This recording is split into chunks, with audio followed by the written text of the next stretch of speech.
Good Tuesday to you, and thanks for being a part of the program on this third day of March, where all eyes are on our next and long series of winter threats. We're talking about significant amounts of sleet and snow and heavy wet snow. Power outages are going to be a prime focus, I believe, of a lot of folks.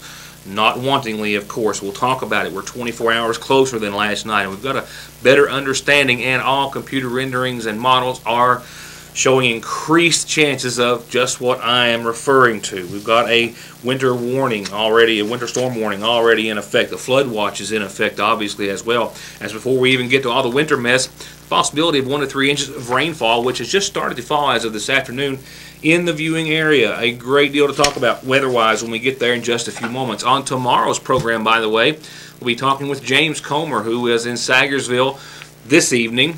Yet to be, but will be this evening, and of which we've already made an appointment to speak with about, of course, his candidacy and run for governor of Kentucky.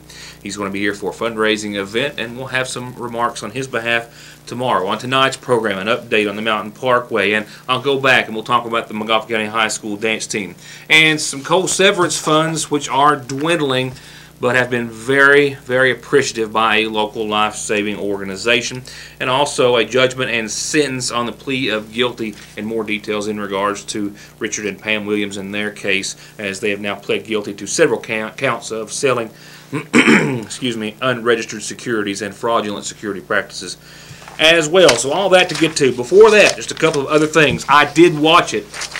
I had all intentions of airing a bit of it, at least in part, tonight, and just with everything else I have in front of me, I wasn't able to. But the good news is we're going to have some more chances, as a young girl from Louisa, Kelsey May, was on NBC's The Voice last night, the very first contestant. I knew she was coming, been watching for it for the past 2 or 3 episodes, and she was the very first one, and lo and behold, she did a rendition of one of Loretta Lynn's songs, You're Looking at Country, and there were 3, I believe it was, if I'm not mistaken, Blake Shelton, Christina Aguilera, and Pharrell. All 3 turned to their chairs.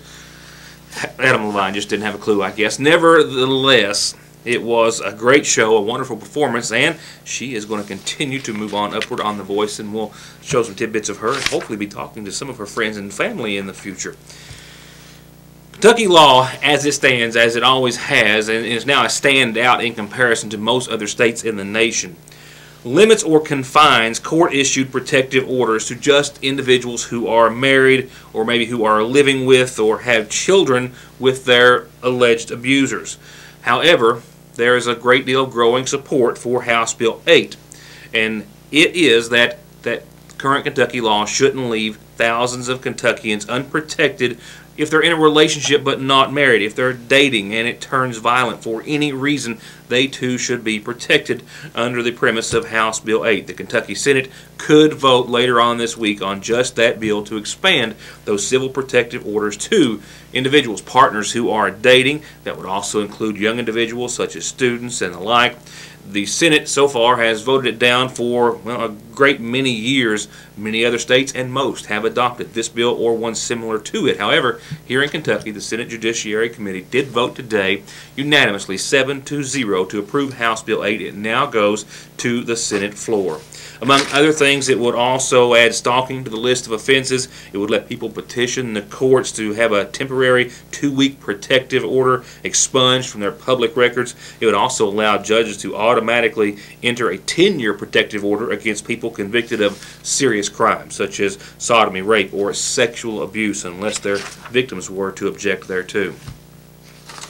And it's also finally passed after a great deal of controversy. I'm talking about the AT&T bill, as it's commonly referred. The Kentucky Senate voted 30-3 yesterday evening to approve the phone deregulation measure. It now goes to Senator Beshear, who has already voiced his support of it. Supporters say that deregulation of telephone service across Kentucky would encourage major phone carriers such as AT&T and others to, instead of spending their money and maintaining those current copper or landlines, to rather invest in broadband networks that would be more expensive, says opponents, for individuals to keep up and not as reliable. I'll keep you up to date on that as well. Right now, keeping you up to date on the Mountain Parkway expansion project, which, like everything else across the board, was in a hiatus pending the severe winter weather, the likes of which has eased and allowed them to get back to work, pending the next round, that is.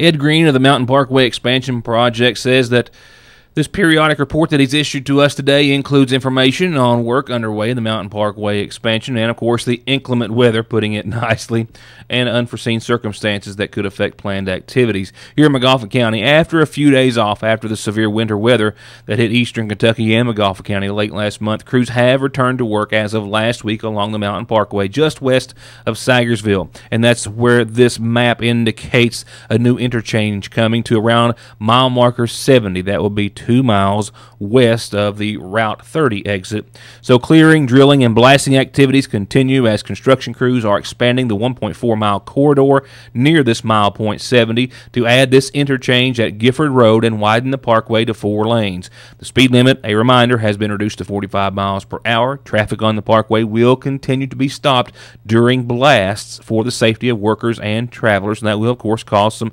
short delays. Keep that in mind. Crews also plan to set up barrier walls early next week between the roadway and project area to protect the roadway from debris and help speed up cleanup activities. The construction activities around the planned Gifford Road interchange are the first on the Mountain Parkway expansion. Utility relocations around the Kentucky Route 7 Sagersville exit and interchange, exit 75 there at Route 7, have begun. You may have seen them out there, and construction activities will begin soon in that area as well. The following court documents give us some more detail about a case in McGoffin County, that of Richard D. Williams and Pamela Williams, who did plead guilty to 15 counts, 10 involving selling unregistered securities, and 5 of those fraudulent security practices. Now, this, of course, is a case that we've been keeping you up to date as it's been ongoing for many, many months in the McGoffin County court system. This judgment and sentence on plea of guilty also indicates not just who they will have to reimburse, but how they are expected to do it, as well as other items outlined in their probation. It's my understanding that the judgment and sentence on plea of guilty is the same for both Richard and Pam Williams, former owners of BTU Gas in McGoffin County, and reads in part as follows: that upon entering a guilty plea on 15 counts for each of the individuals, that both husband and wife also knowingly and voluntarily waive their right to plead not guilty, to be tried by a jury, to compel attendance of witnesses on their behalf, or confront or cross-examine witnesses, or appeal this case to a higher court. And in doing so, the Williamses were sentenced on each count, each of the 15 counts for each individual, to a period of 3 years in prison, but each of those charges to be probated for a period of 5 years, and each of those 15 counts to run concurrently and not consecutively. Part of their guilty plea also says that they agree to not be involved in any future business dealings with selling gas rights or gas interest to the public, and the period of probation shall be supervised by the Division of Probation and Parole.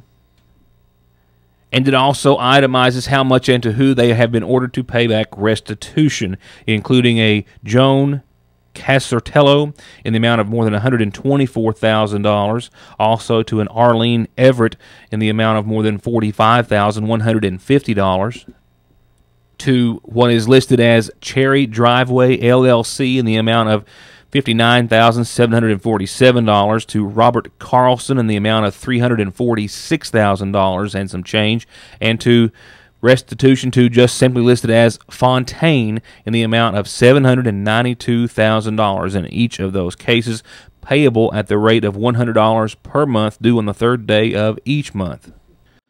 The order also indicates they be given credit for time served, that their bond shall not be released until all costs and restitution are paid in full, and per standard order of probation, it also indicates that they must be employed faithfully at suitable employment, remain within the McGoffin County area, report to probation officers as directed, submit to periodic drug and alcohol testing, not be allowed to take any narcotic medication without a physician's order, only use one pharmacy to obtain any prescriptions. They also must perform 20 hours of community service per week in McGoffin County for any period that they are not gainfully employed, and of course, as before mentioned, pay restitution to the parties involved. All this, the final order given under the hand of Kimberly Childers, of course, Circuit Court Judge for McGoffin and Knott counties. Coal severance funds have long been a staple of local economies like Magoffin and other coal-producing counties. And for the past several years, those funds have been dwindling year by year. And now maybe to the point that they're just going to vanish, and it's going to be another major player in our local economy. In addition to, of course, the fact that the most recent and last active mine in Magoffin County shut down its operations this past Friday, and another 150 individuals lost their jobs. Those families now without that income and support. And of course, what that will also lead to local economy expectations as well. So we have all that to focus on as we are looking into now to try to get some real numbers as to what it's all going to mean on a local effort.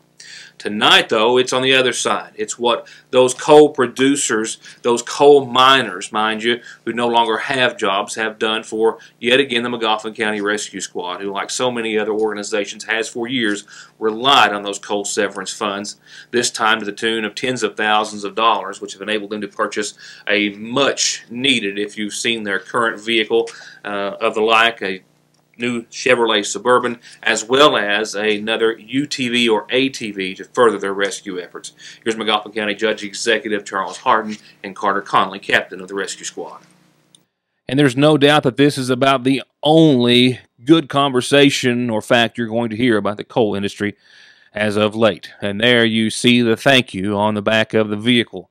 A thank you for the coal miners and their efforts, and for the coal severance funds, which helped to make this possible, make this purchase possible and a reality.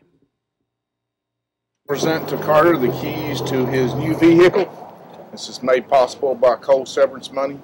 I really want to compliment the rescue squad for putting the picture in the back, on the back window for the coal miners. I want to also recognize John Short and all the efforts he's made to make sure that the rescue squad got this money. I cannot think of a thing better than the rescue squad. I've said many times, it's the best money we get for what we put into it. And I want to thank you for it. You're welcome, Doc. Thank you. Congratulations. We've had to use it actually during this last snow because the transmission in the old one went out, so we had to put this one in service. So we've actually kind of broke it in, but we've tried to keep it clean and not damaging any damaged goods. So thank Doc for his willingness to keep us in the budget and short, and to see that we've got this money for this. And like I said, he said if you'll get a picture in the back, we've got 2 circles in the back that says dedicated to the Magoffin County coal miners, and we want to get that out. That if it hadn't been for the coal miners, we would not have been able to afford this, and anything else you see at the rescue squad's got has always come from the coal severance money. I'd also like to present you with this check, and we'll get a picture later of the vehicle. Oh. This is for your new utility vehicle. Yeah, It's $10,000. Search and rescue. And it's coming from the search and rescue. And I want to compliment and thank the magistrates on the previous fiscal court. When we first went to apply for some of these grants, quite frankly, we did not have the basic equipment where they would even consider us. And when Carter showed me some of the things that they needed, I'm just going to tell you frankly, I would not have wanted them searching for me without some of the equipment that they need and that we're trying even to get even more. And most importantly, I wouldn't want them to search for my child or your grandchild without having the proper equipment. And I want to recognize Mike Wilson because he is really working with Carter to get this. Yeah, thank you, Doc, and the magistrates too. Like I said, minimum equipment list to qualify for search and rescue is separate from a regular rescue, and some of that equipment I think is about $4,500 that they put up and bought this additional equipment to make us eligible for this grant for a new. Actually, it's going to be a Kubota, and it was out on grant money bids. So we're going to pick it up today or maybe tomorrow, and then we'll get another shot of it after the bad weather. Maybe it goes through again. So Doc, can't say enough, and also the court people, and we really need this equipment, and it's in for the county, for the people, and hopefully we never have to use it, but it's here when we need to, that we're called upon. And with that, we'll switch gears and go on over to tonight's Magoffin Farm Bureau-sponsored community calendar. And once again, still another plea for help and a $1,000 cash reward for the return of their lost pet. She answers to Clarissa. Clarissa, my apologies. She's an older Shih Tzu with long hair, also a pink and black collar when she was last seen in the old Burning Fork area, missing since 4 o'clock on this past Friday morning. a reward for the dog's return. No questions whatsoever. And they obviously want their little lost pet back badly. $1,000 cash reward. 422-9031 is the number to call. 422-9031. I've got special birthday wishes, too. Well, I have to back that one up. Let's go on to the second one. Happy 76th birthday to Sue Slusher from Needless Bucket and all your family and friends. Happy 76th birthday to Sue Slusher tonight. And there we go. This one says, my mom's birthday is today. Wish Alice Montgomery Arnott a very happy birthday. And Alice, I am told that you're 21 and holding very well. From Avavian, Ricky, Jenna, Michelle, Jeff, Zach, and Elizabeth. Happy birthday to Alice Arnott. And here in Magauffa County, a reminder, the class of 72 has a reunion meeting tomorrow, 6 o'clock, in the Magauffa County High School Library. All classmates are welcome and encouraged to attend. If you have any questions, call some classmates at 791-2384 or 496-6073. That's tomorrow evening at 6.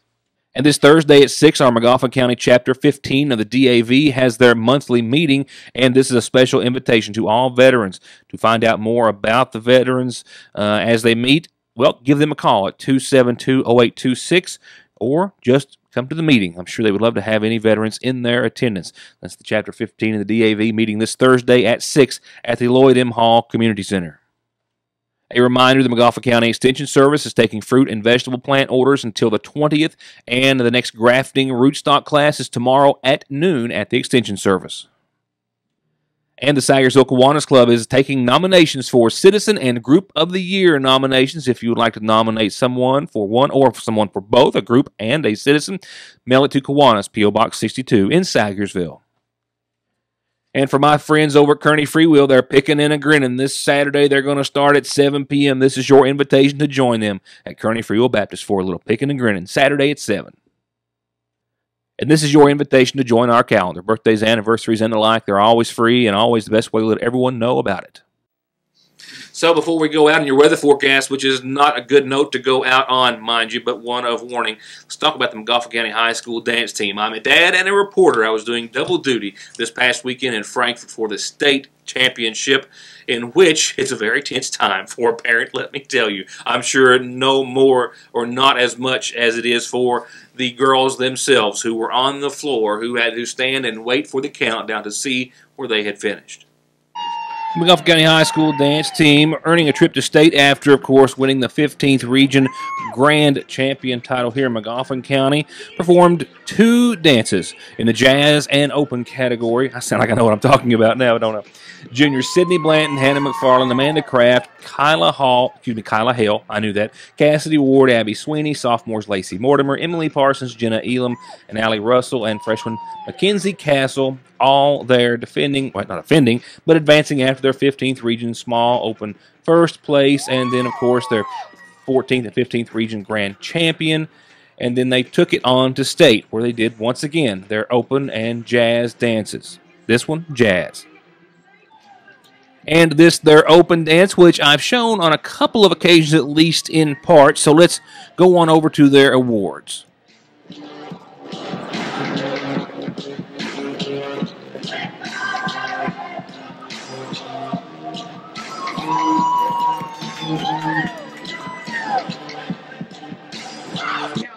And I can tell you, as a dad, I don't know that the girls were expecting it to come down as it did. Starting off in Jazz, there were 7 different teams competing against each other. And here's how it works. You all stand and you sit down one at a time, starting with 7th and then working your way to 1st place. Undoubtedly a tense way to go for a group of young ladies. 3rd place, small open division, goes to John Harden.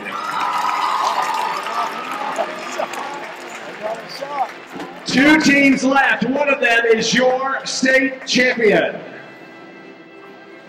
Again, it's a small open division. 2nd place goes to Butler Tradition, which means Magauffa County, your state champion. 5 teams left standing on the floor. In 5th place, That's 5 teams out of 12 competing in this category. The only one besides McGoffin County in the region will be the Prestonsburg High School, which was still standing as well. North Laurel High School. Third place in the small jazz division, Prestonsburg. 2 teams left. One is your state champion. Second place goes to Oldham County High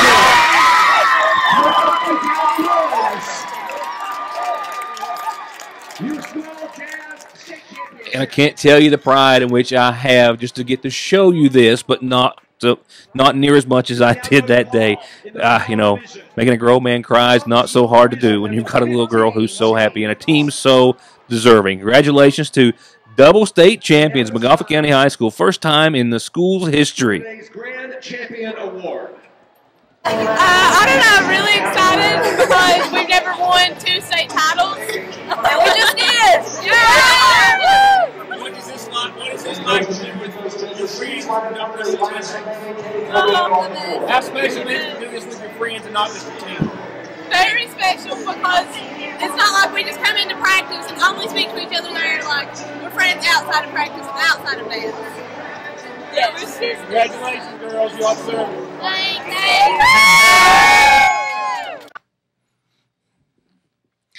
Now, from there, we got to wrap it up and put the lid on it this evening with your Licking Valley RECC forecast. We're getting ready to just get hammered with rain, sleet, and snow. As far as the rain portion, we've already seen some showers move in. We'll see the likelihood of some thunderstorms as well into tonight and throughout tomorrow, the rain being heavy tomorrow at times. We've got a 1/2 inch to 3/4 of an inch of rainfall possible tonight for most everyone. The heavy stuff comes tomorrow. Southwest winds 9 to 20 miles per hour also moving in tonight as well. For your Wednesday, rain, like I said, it could be heavy at times. Temperatures will fall. We'll see that nighttime low of around 53 staying steady tonight. Fall to around 39 by tomorrow afternoon, around 4 o'clock or so. North winds about 6 to 8 miles per hour. And another 3/4 to an inch of rain tomorrow, except for in some of those isolated areas where it could be really heavy at times. Tomorrow night, rain before midnight, and that's around the time we expect to see some changeover. And from midnight till 1, we'll see snow in a mix, and then snow thereafter. And we'll see some sleet there, of course, in the middle as well. So it's going to be a wintry mess. Accumulations right now, 4 to 8 inches of sleet and snow, heavy wet snow. It could all mean widespread power outages, and I'm just so reluctant to even mention that fact. But indeed, that's what we'll be talking about tomorrow evening. When I see you next time, we'll still be dealing with very much a rain event. So we'll have more and a better idea as to the exact threat of this winter storm, of which we're already seeing a warning issued for. Friday, we clear up. It moves out, mostly clear, late, sunny, and 32, and then a low of 17.